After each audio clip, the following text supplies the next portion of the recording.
work is done.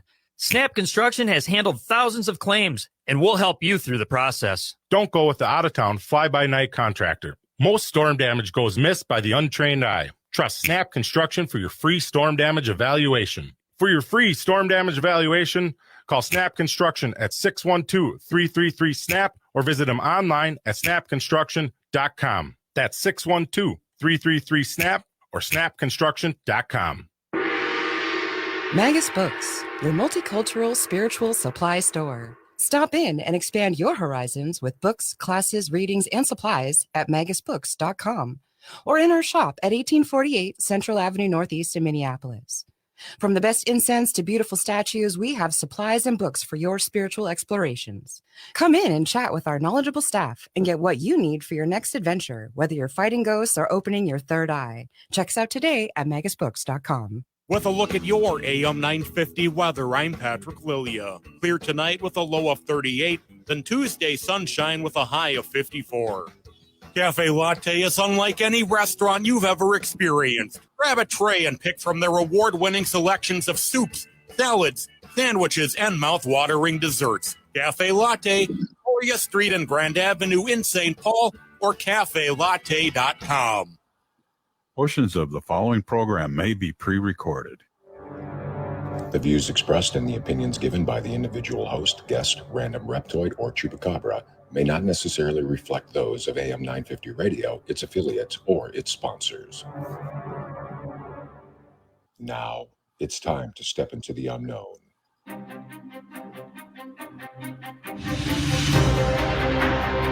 There are things people experience but never talk about.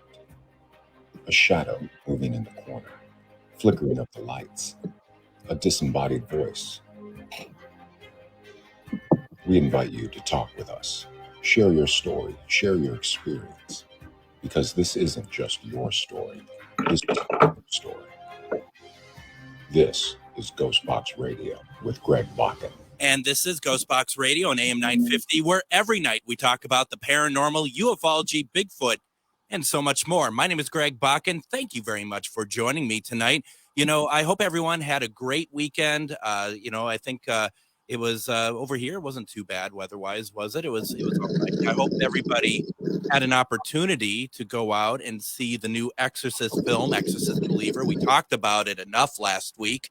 Hopefully some of you went out to see it. If you did, put in the comments. I'd like to know what you thought of it if you hadn't gone to the advanced screening. Funny enough, I was talking with somebody who's going to be a guest this week, and she wanted to talk with me before deciding whether or not she wanted to come on or not. And she said to me, you talk an awful lot about demons. And I'm like, well, you did get us on a bad week or a good week, depending if you like demons or not, because we were promoting a lot of Exorcist Believer. And yeah, we do talk about demons quite a bit around here, but, not as often as all that. I mean, it's not that bad, is it? So I got to give a disclaimer first before we bring on our guest tonight. First of all, if you don't like the subject of how people die, such as stars or anything like that, or talk about personal artifacts and maybe in a gossipy sort of way, and talk about just maybe things that might be a little bit you might consider distasteful, maybe tonight's not a good night to listen to the program. I'm full disclosure, I'm a huge fan of all that. I have been for many, many years, and that is why I am so excited to have my guest on tonight, because I've been a huge fan of his work for years. We've talked a number of times, and it's just so much going on with him, and it's going to be fun to catch up because I feel a little out of touch. Tonight, my guest is Scott Michaels, and you may know him from his website, findadeath.com, his brand, Dearly Departed. He has a YouTube channel. He does a podcast. It is, and Scott can correct me if he wants, because I was trying to think, like, what does he do? And he talks about, he talks about celebrities, how they passed. He talks about the way that they live their life, and sometimes that life isn't always going to be pretty. It's not what you would see in the papers or anything like that. This is the real way that some of these people have passed, and I think most people, even if they don't want to admit it, they find this extraordinarily fascinating. So, Scott, welcome to Ghostbox Radio. How are you tonight? Doing great, Greg. Thank you so much for having me along. Well, thank you for being on. First of all, amateur AM over here. Okay, let's get that out of the way. I must have sent you the wrong link to join us. First of all, so I appreciate you hanging out in a room by yourself, a virtual room by yourself for I don't know how long, but I'm glad we were able to get it all figured out. It's all good, all good. Just how it works over. That's why I call when I'm over here by myself. I just call it amateur AM. So first of all, Scott, am I on the right track of how I described you in terms of what you do? Tasteless? No. It's just that the conversation can be tasteless. Some people can consider it tasteless. I want to kind of negate that, because if that's the case, then I'm tasteless as well. Well, yeah, I guess I've made a living. Somebody described my tour business as taking a vacation in other people's misery.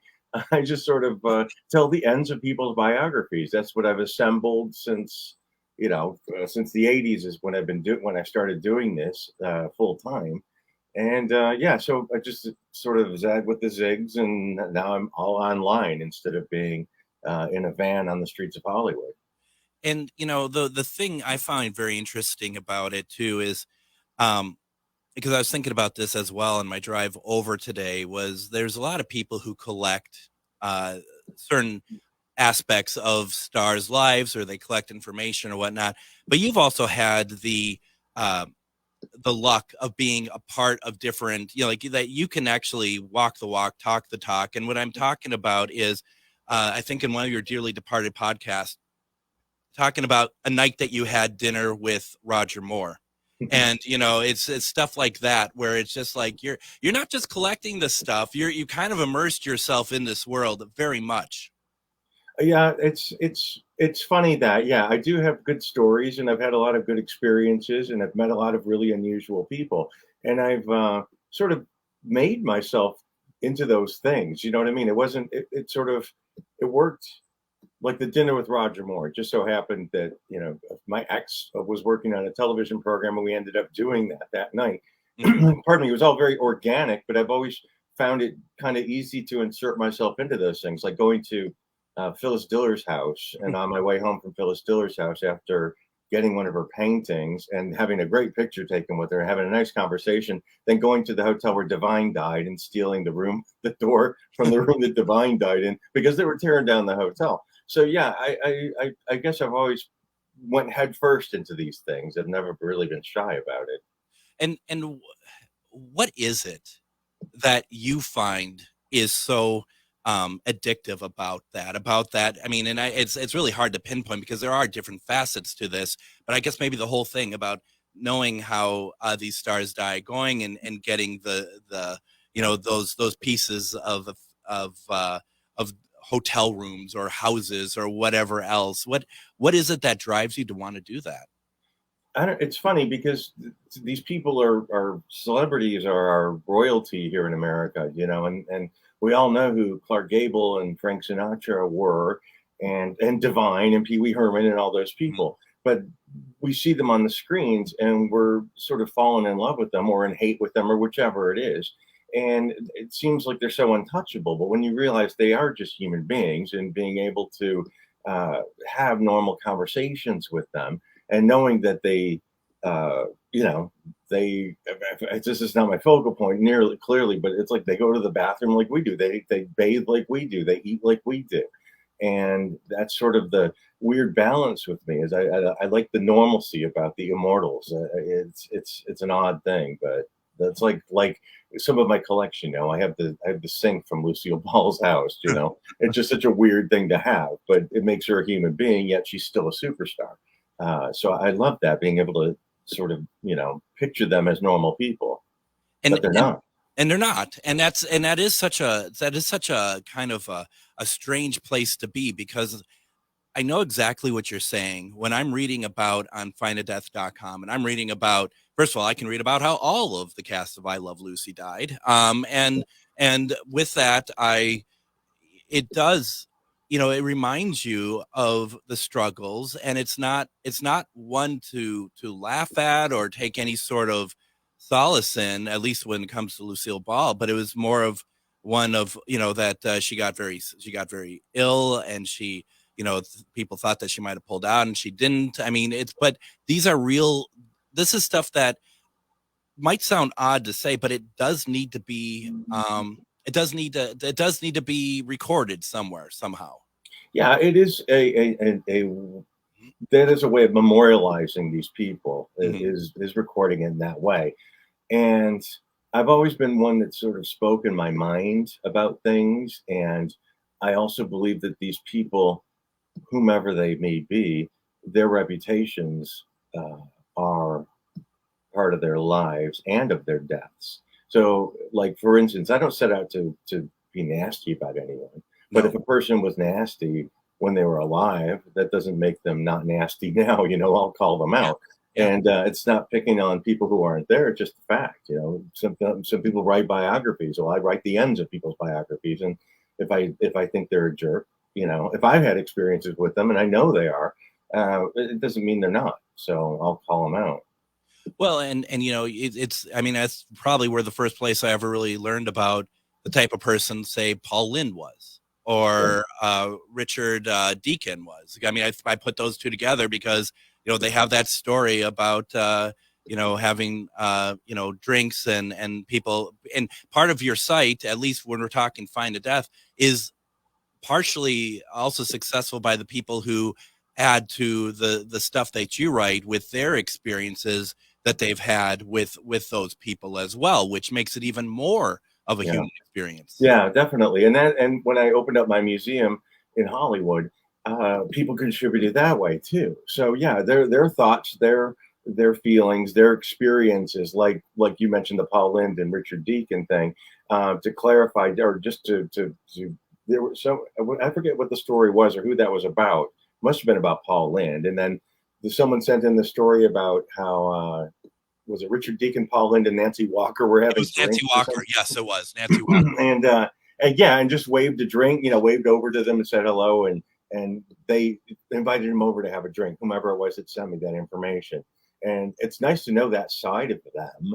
It's nice to know that somebody had such a lovely experience with them that we wouldn't have known about. And what a pair, what a trio of people to put together. And that those are the fun facts. It's always I like to discover the facts that I didn't know about the facts the people I thought I knew everything about. Yeah. And the thing about that too, I'm just thinking about Paul Lynde, and the type of person he was, and you're dealing with somebody who was living in a time that homosexuality wasn't really well accepted. And, so it's like there might be some stories about him that were maybe putting him in a bad light, but it was also very contextual as well. That about what he had to deal with being a big star. They kept trying to put vehicles in front of him to star in. They're not working really, apart from Hollywood Squares. And yet there's just that there are multiple layers to the stories of these people. Yeah, and it's not always pretty, and I don't set out to trash people, but it's interesting to know that side of them because it's an important side of them. We can stay, we can read the Internet Movie Database for their list of their credits, but I want to know who they're like, and I want to know what they're like, and Paul Lynde in particular, had an issue with substance abuse, with alcoholism, and everyone loved him, but when he drank, he became ugly. Really an ugly drunk, but he said some pretty funny things too. He was a very clever drunk. So, it's just interesting. So there's a side that people don't normally see. And I've been, and I'm trying not to zigzag too far out of the place here, but it's very exciting to talk to. In fact, I got to say, you got a number of people here who are really big fans. Heather is fangirling so hard. She doesn't actually say which one of us. But I'll assume it's you, maybe, but Heather. That's so cool. That's very cool. we got a bunch of them. It's nice to see people excited about you coming on, and I'm very excited to have you on as well. And, there's, for those of you who had followed him or don't really know what Scott does, I mean, one of the areas that I go to is Find a Death.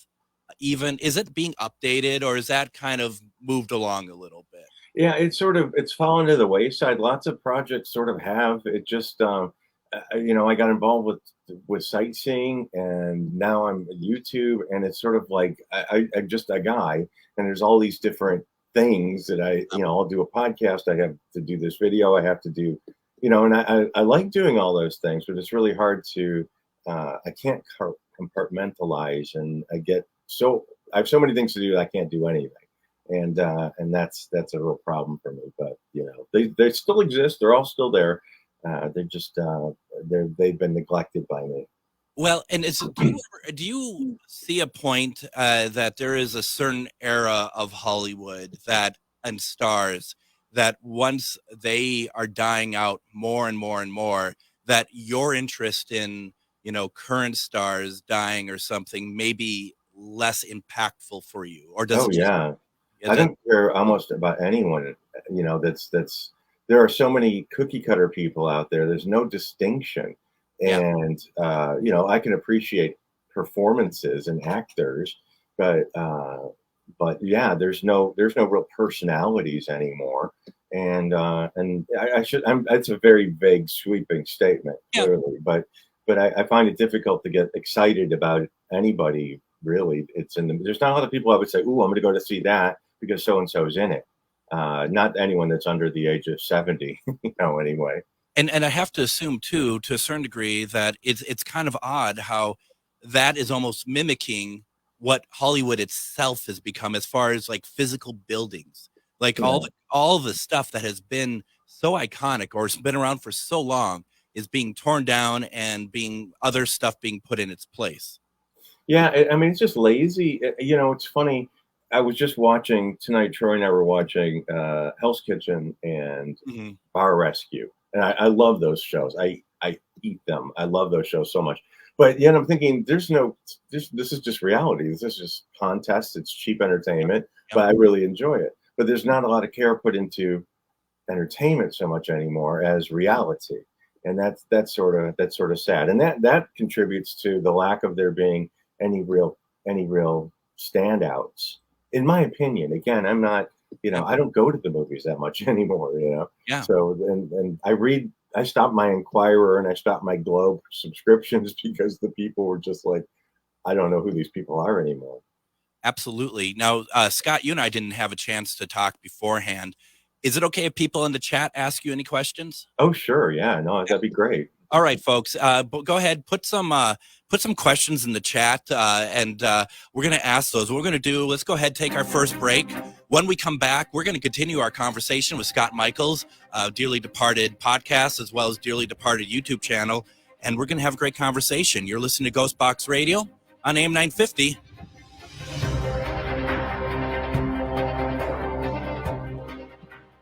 If you own a holistic or metaphysical business and are looking to expand, then you need to be listed on metamorphosisconnections.com.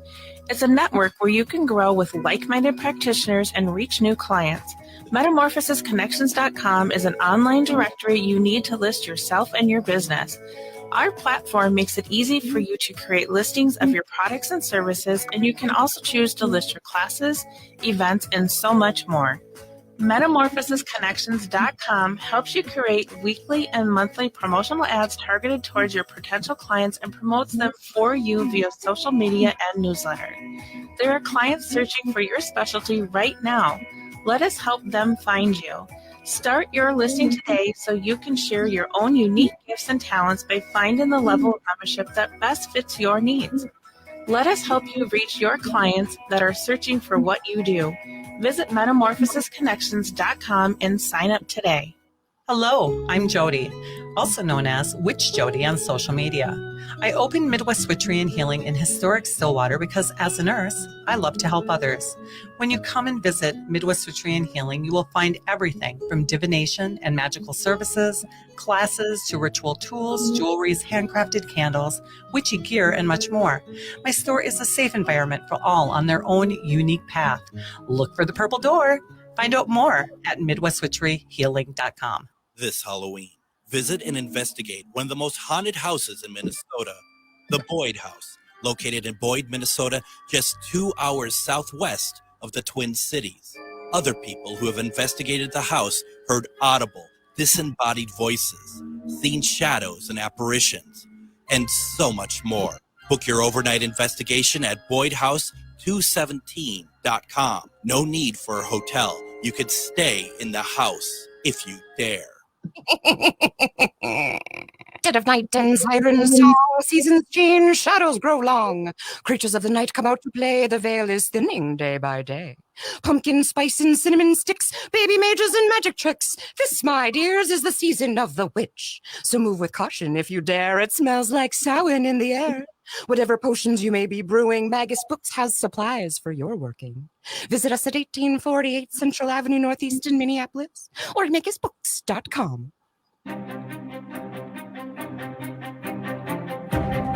And join me this weekend, October 14th, for the Witchy Weekend on the St. Croix at the American Legion 491 in Bay Point, Minnesota. That's from 10 a.m. to 6 p.m. You can get tickets on Eventbrite. Just look up Witchy Weekend on the St. Croix. I will be speaking there this weekend, and I am very excited about that. As you know, it's always nice to be able to speak. I'm going to play some of my evidence recordings that I have and other stuff, and I'm really looking forward to that. I'm very happy right now. I have with me Scott Michaels, Dearly Departed podcast, Dearly Departed YouTube channel, a lot of great content.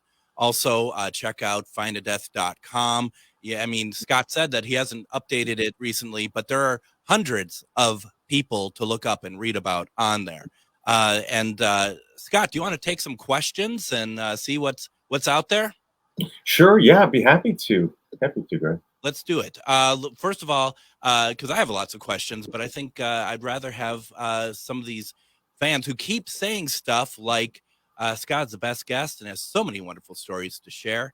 The chat has just been filled with all of that. Heather does ask, did you know that Tiny Tim is buried in Minneapolis? I think he's actually buried in this radio station, as it happens. No, he's not. Well, actually, I do, because I have the receipt from his grave purchase that his widow had. I actually got the cemetery receipt for payment of Tiny's grave. So yeah, I am familiar with that one. Thank you. How do you have this? Why do you have this? I love it. That was a donation, actually, because I love Tiny Tim. I have a lot of Tiny Tim memorabilia. And there was someone who was friends with Tiny Tim's widow and said, I have these unusual items. Would you like them? I'd be happy to donate them. And I got a swatch from the jacket that he wore on the night that he died. When he was on stage, he collapsed on stage, or just as he was leaving stage. And I got these wonderful, bizarre items, which is really appropriate for Tiny Tim because he was such a wonderful and bizarre guy. Now, if someone is a death hag, is it when they actually provide information about anyone who have passed, any stars have passed, or is it just something that anyone could be a death hag? Sure. I mean, just it's a matter of admitting that you're interested. I mean, now it's all very, it's nothing anymore. But there was a time when I started Finding Death back in '98, which is, I don't know how many years ago that is now, but there were no true crime networks. There was no internet yet, or the internet had just started. Find a Grave had just started. So there wasn't, like, I remember Google didn't even happen yet. And if you wanted to use, there was no image searching. So when I was writing these pictures or these stories about, like, Ava Gabor, I had to find a Green Acres book and I had to scan it in myself. There was no image search. So this is really a long, long time ago. Yeah. And I just say there was a time when people used to be ashamed to be interested in this. Now, they would buy their true crime magazines to kind of hide it in the back of their grocery bag. Now there's 24/7 networks, so you don't have to be afraid or to admit it. But back then, it was a little bit, it was a bit edgy to say you were interested in that. I mean, because I wasn't sure if you had to be like involved with something to actually become a death hag, because I think to myself, do I have anything that I could be close to being of that ilk? And the closest I ever got was I dated one of the secretaries of Paisley Park, and so we had seen one of Prince's notorious like 2:30 in the morning shows or whatever. But wow. I dated her after she left Paisley Park. But she told the stories of you. These are true stories that you are not allowed to look at him. You're not allowed, like when he would walk in the room, like Majesty, you'd put your head down and not look directly at him, and the drug abuse and all that stuff that was rampant back in 98, 99. So it was really interesting. And, somewhere there is, in a vault somewhere, there's that elevator footage of him collapsing and dying. Yeah. That's fascinating. And those are kind of, she's confirming with you what we kind of already knew about him. And then you hear these other stories about him with the basketball games, the crazy basketball games, like Charlie Murphy told the story about that. And then you hear about, just the bizarre behavior, which I love. It's just that extreme behavior. How he wears his like high heel boots when he was playing basketball? Absolutely. I love that kind of stuff. It's so, the extreme always makes an impression. And are you interested in this is kind of a weird question. Are you interested in the footage of some of these things, like the Prince footage, other stuff? And I ask that because I thought I was. And then shortly after Michael Jackson passed away, someone leaked out that footage from that Pepsi commercial where he starts on fire.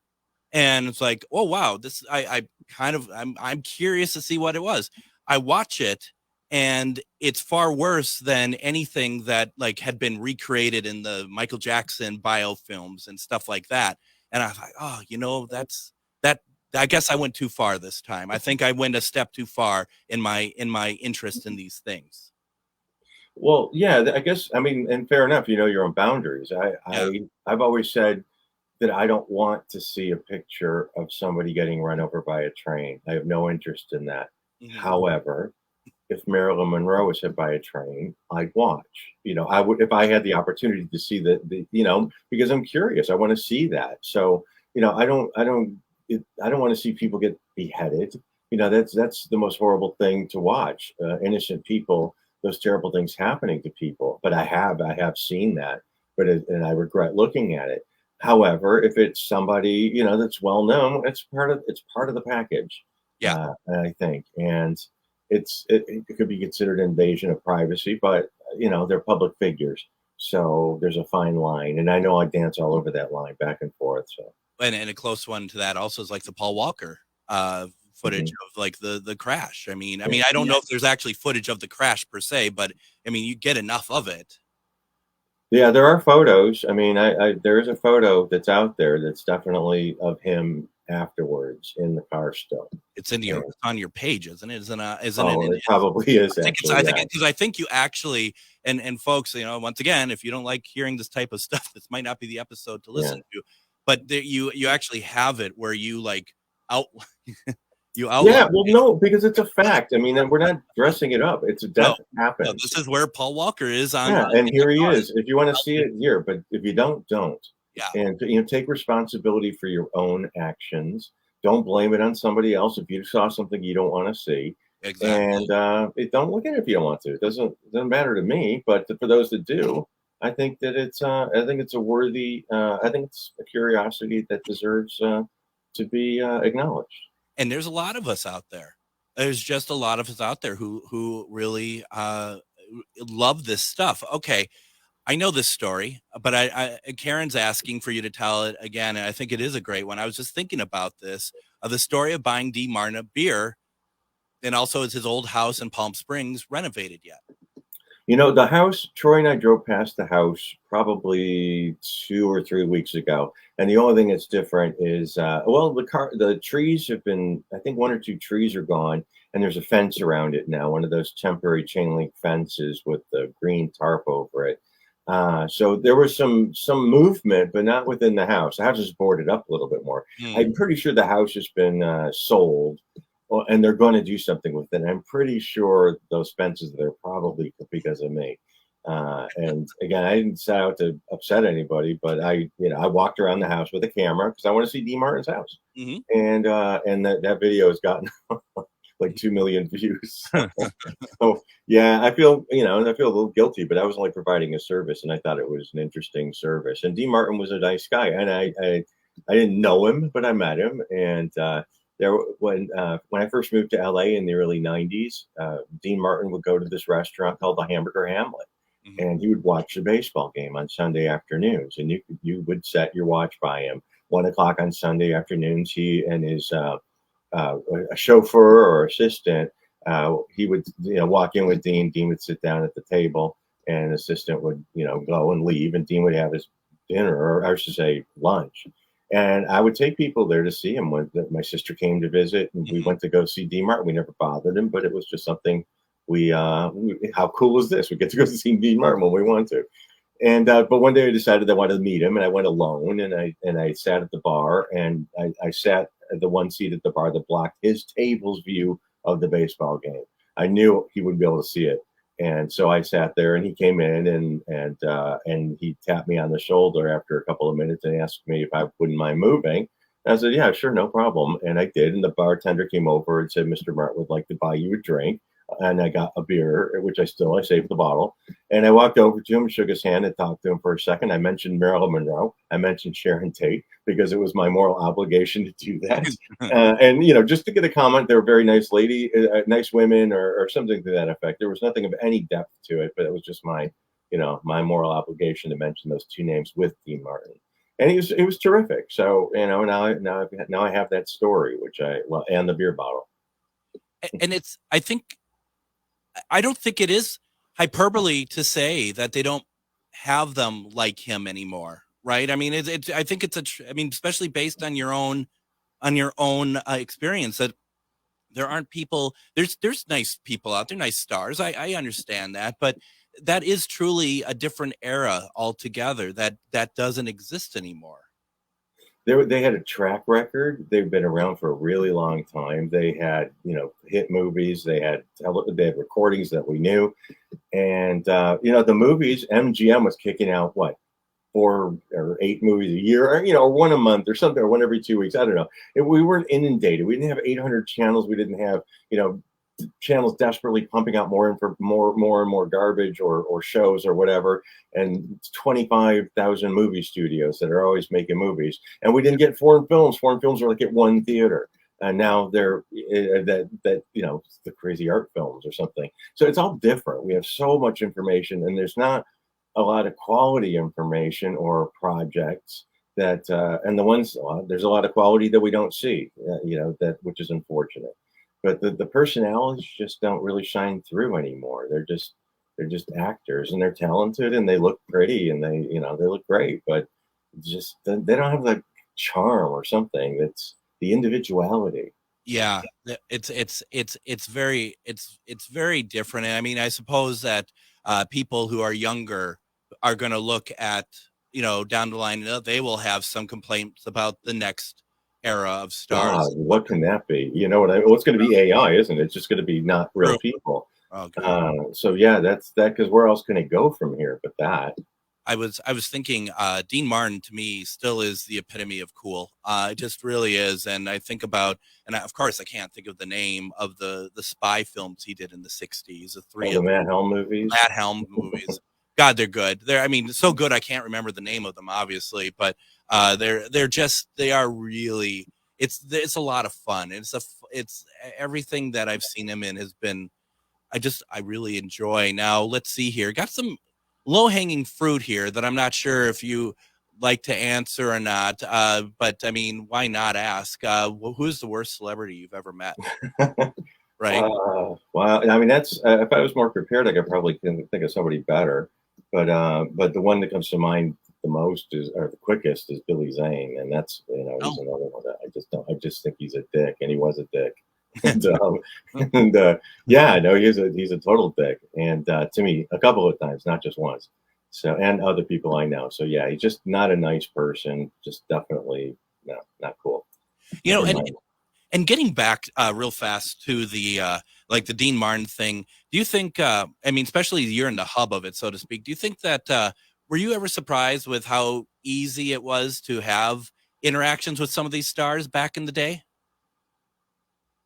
In retrospect, yeah, certainly. We were able to. I mean, you could go to backstage doors. When Larry King was doing his show, it was live, so you could drive over to the theater and or to the building and see the people that were coming out if you wanted to meet them. You could meet people backstage at plays, what they were doing. I met a ton of people that way. And I was fortunate enough to be involved in television for a while when I lived in England. So I was able to meet a lot of people that way. Things are different now. I remember back in the 90s when I first moved to LA, we would go garbage picking at celebrities' houses. I never claimed to be classy in any way, so I really don't care. I gave up defending myself a long time ago too, because I just figured, you don't like me, that's cool. Yeah. But we used to go garbage picking, and and that one time I hopped over Jimmy Stewart's house, and I was like crawling around in his garden because I just wanted to see it.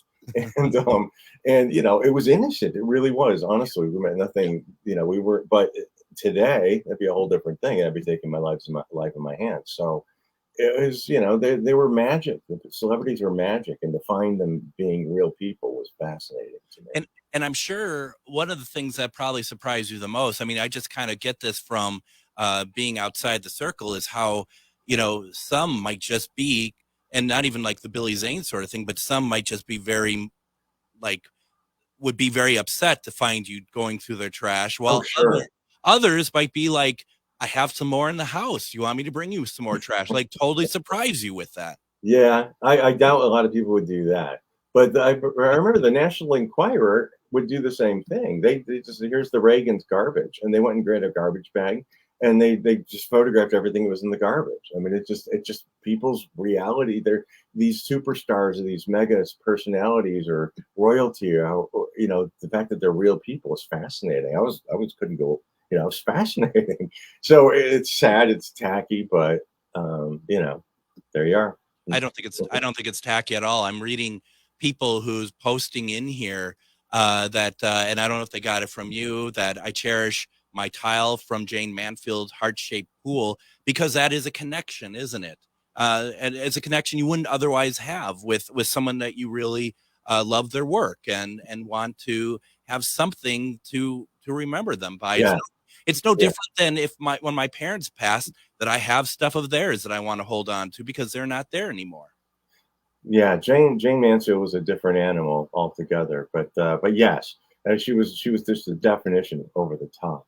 And we were lucky enough to own several things of Jane's house, and I was lucky enough to stand in the heart-shaped pool, the famous heart-shaped pool, which is actually a heart-shaped hole in the ground at that point, but I was still there. And yeah, it's that's why I'll always scramble over a wall and grab a brick or something like that. That's tangible. That's something you can hold in your hand. That I don't know. It's important. It's important. It's history. And you're not stealing Rosebud, you're taking a brick. Yeah. At the end of the day, I mean, it has a connection to people like us, but it's at the end of the day, you're not committing federal crimes. Yeah. Well, yeah, right. It's just a lot of junk to some people, but all in one room, that makes it more fun. You can't take it too seriously. I mean, I have a cigarette butt that was Carrie Fisher's. I mean, I knew Carrie Fisher, and but for some reason I kept the cigarette butt, and I have it on a little pedestal with a little pin light on it. It's outrageous, it's ridiculous, and it's silly, and I think it's funny. That is funny.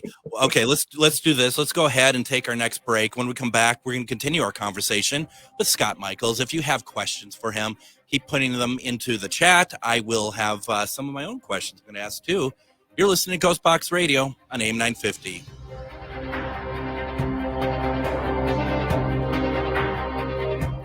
Reach your highest level of consciousness and well-being with metamorphosisconnections.com. Metamorphosisconnections.com is an online directory of the best holistic and metaphysical practitioners to help you make your most informed choices.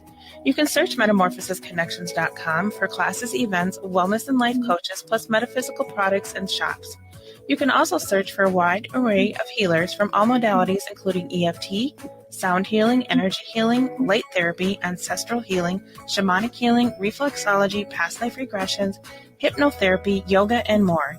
And if you're not sure where to start, the search feature on metamorphosisconnections.com is tailored to help both those who know what they are looking for and those who are just starting.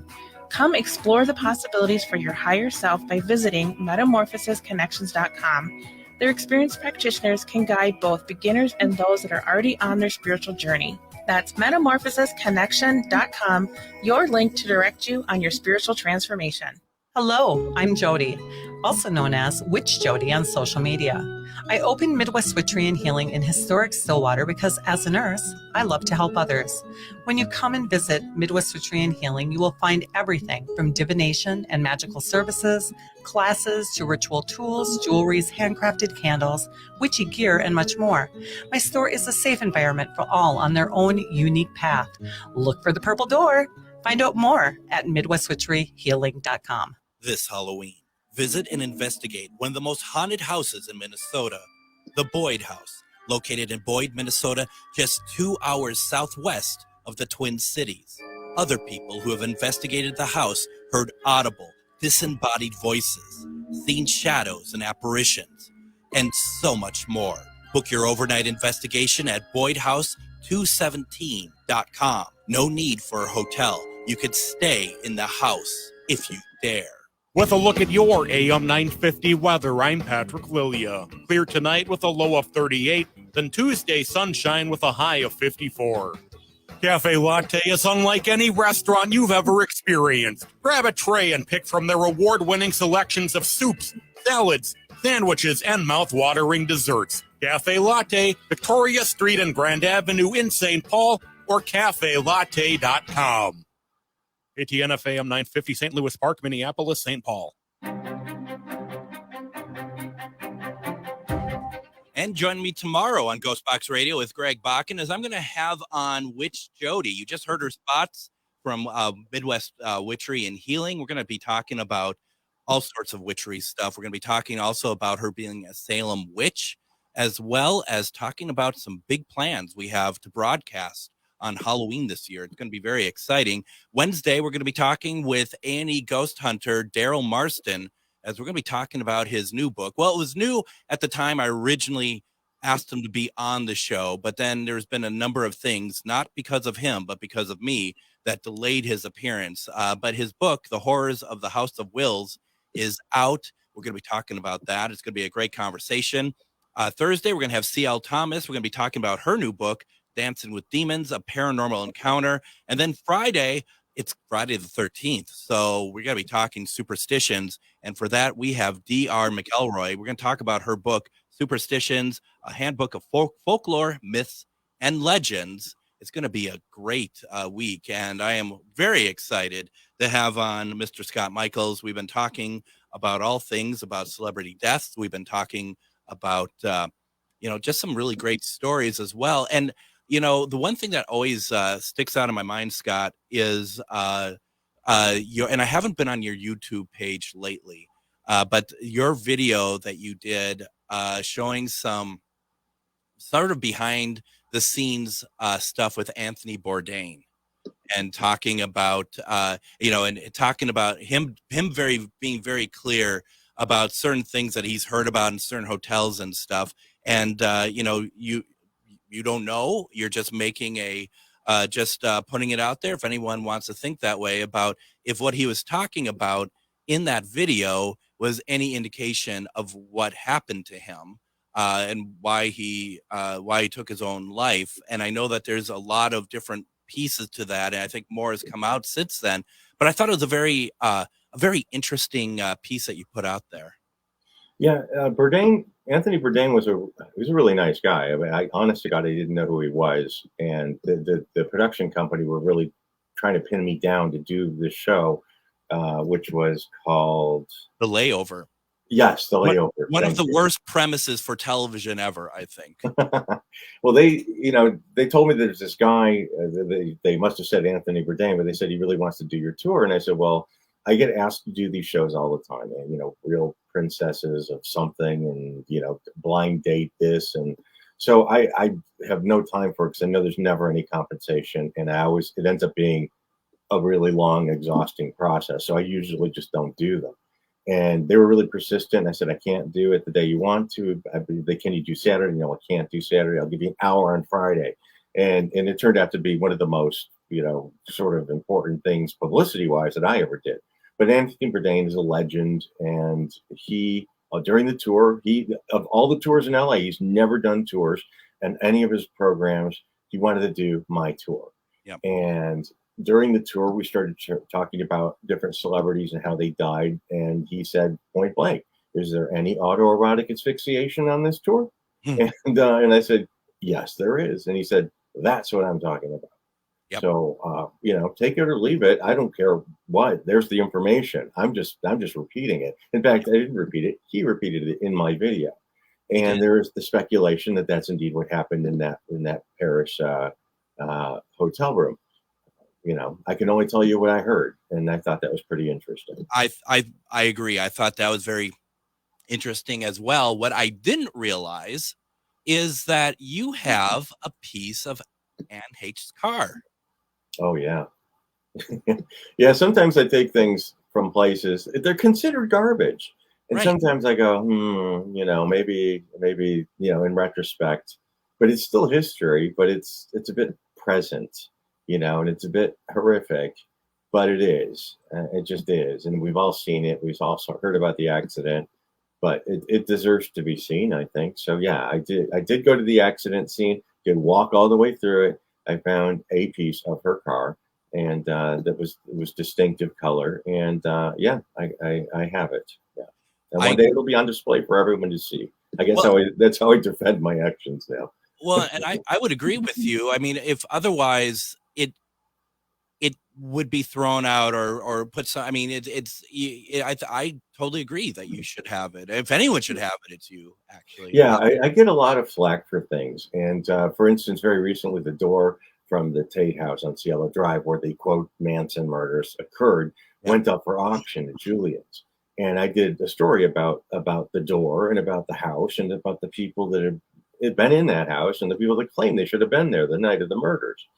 And the comments are like, that should be destroyed. Get rid of it. That should be destroyed. And I understand that. However, I will also say these things are our Dealey Plaza.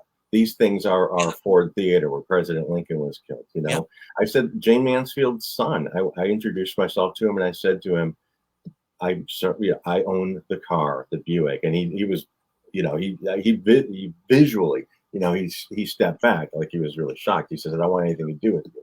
And I said, no, I don't blame you. I just want to let you know I have this. It's going on display. He said, well, isn't that morbid? And I said, yes, I suppose it is. But it's not that we are making fun of your mother. Your mother was very important in Hollywood. And it's all about Hollywood history. And at the end of the conversation, he smiled and he shook my hand. He said, I will not give you my blessings, but thank you for letting me know. So there's an understanding that they were superheroes or they were our royalty, Hollywood royalty. And, like it or not, I just say, don't go. You don't want to see it, don't do it. If you either get what I do or you really, really don't.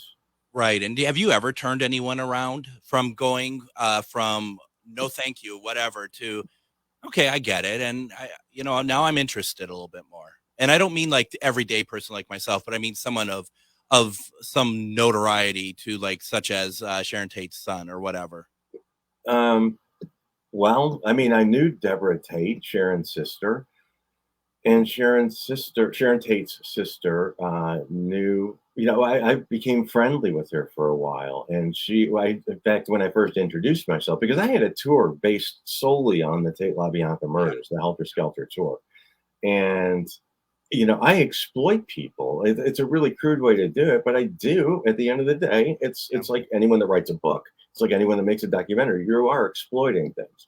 And when I met Deborah Tate, I went up to her and I said, "My name is Scott Michaels," and I held out my hand. She goes, "I know who you are," and I thought, "Oh, here it comes." And she goes, "I'm not going to shake your hand, but I will hug you." And she gave me a hug. It's like, this is a girl the woman who knows everything about what I do, so it surprises me. But then that's a whole different realm of famous and infamous, when you're talking about that particular case. Right. But and she's become so desensitized about the attention. But I don't know. I can't think of too many situations where I felt that I turned somebody's opinion around about what I do. I know some people can just begrudgingly see why I do what I do. So yeah. Now, Jan had said that I have a piece of Sharon's fireplace that I got from Scott a couple years ago, and still haven't opened the package to actually handle it because I'm too creeped out by it. I get it totally.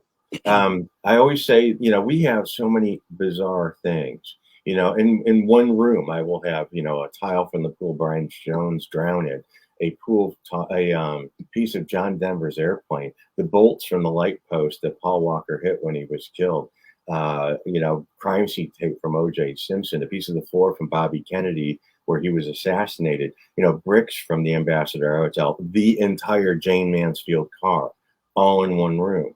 So yeah, there's going to be some stuff banging around in there, but we've always been very kind and respectful to the people. When we walk in, everyone that walked in, we never even had to, tell the staff. It was never anything to like, when you do this, but everyone go, "Hello, everybody. Hope you're well." And, we holy water, sage, the whole bit. We will always be respectful of these things. And I say, as long as you're not, defiling them somehow. And maybe, I just feel like you treat them well, and there's not going to be a problem. You can coexist. We have about 4 minutes or so left. Have you ever? It would be amazing to do something like, as you know what this stuff is, because you've been on ghost adventures and stuff. Like bring a spirit box if you haven't already, and seeing if there's any sort of reaction or anything, any sort of conversation or anything from there. Or is that an area that you're not interested in exploring? Well, I'm interested enough. I mean, I've been on several investigations, and I've had several occurrences. Yeah. I'm not one to anxiously believe, like the Ghost Adventures crew. I mean, I enjoyed doing that show. I've done it a few times, but I do know that they are like, one time we wwere walking and my foot, like my ankle cracked or something like that. And they about lost their shit. They all whip around with their cameras and everything, and it was just like, I could have cracked my thumb or my knuckle. I'm not anxious to believe things, but there are some things that are just not mistakable. There are some messages that you get, and I've seen it, I've heard it, and I've experienced it. And but I'm not a paranormal investigator. In fact, in the shop, we only ever had one investigation ever. I wouldn't let anyone in because I think it's kind of disrespectful in a way. But we did. My friend Bridget Marquardt, who had the ghost, the girl next door, the Playboy model, ghost. Sorry, she just finished her podcast. But anyway, Bridget I let her do a podcast for her show in there once, an investigation. But I don't know. I don't think those things should be. I'm trying to use a nice word. I don't think it should be trifled with. Yeah. However, I think their investigations are great. Perhaps with purpose, right? Yeah, and be respectful. Everyone's curious, but I've seen people just go, come on out here, whoever you are, show yourself, and it's like, be careful what you wish for. You don't know what you're doing. Totally. Now we just have a couple minutes left, but I have to think. Do you have any of the original Hollywood sign? I would think if anyone does, like I can imagine, like you have like the whole H in your house. No, I do have I've got this right over here. I don't want to go off camera, but I do, and it's about this big. And literally a part of the original H from the first. Oh, I can get it if you want. No, I know. I just think it's funny that I just picked H and that's what you have, and which is also what Peggy Entwistle jumped from, right? That's right. Yeah. September 16th, 1932. It was from the that. only person to have ever jumped off the Hollywood sign. People say, "Oh, they do that all the time." No, it's only once there's been a suicide off the Hollywood sign. That is crazy. I mean that's a whole other area that I find so fascinating is the Hollywood sign itself and the history about it and everything else. Just so much. There's so much out there. Yeah, it's a fascinating place, and I miss living there. But when I go back, I don't. I'm happy to leave when I do. I bet we left at a good time. I was in business for 16 years. I've been doing the sightseeing business since 1993, and in LA. And it's just I don't.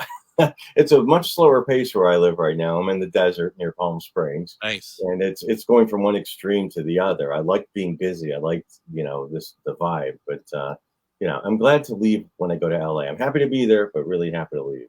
I bet. Now, right now, to see current content would be going to the Dearly Departed YouTube channel. Am I correct? That's right. Yeah, Dearly Departed Tours on YouTube. Look up Scott Michaels or Dearly Departed Tours, and yeah, that's my career now. Since the business shut down, thankfully I was able to get another career, and it's a lot of fun putting these videos together. It's virtual sightseeing, and they are really good videos. If you want to check it out, please do so. Scott Michaels, I really appreciate you coming on. I hope that you consider coming on again at some point because this was a really great conversation, and we didn't really even talk about a whole lot, I feel like. No, I had fun, Greg. Thank you for asking. Absolutely, and we'll stay in touch about that. Everyone, join me tomorrow as we have on Witch Jody. Have a great night, and we'll talk to you tomorrow.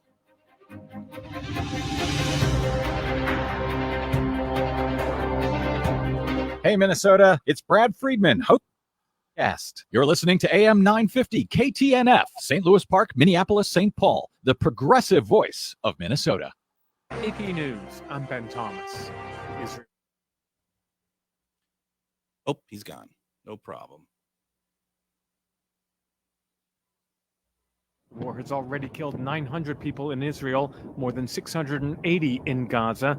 And Michael O'Hanlon at the Brookings Institution says Israel could send ground forces into Gaza this week. Israel is clearly aware that there's a lot they don't know.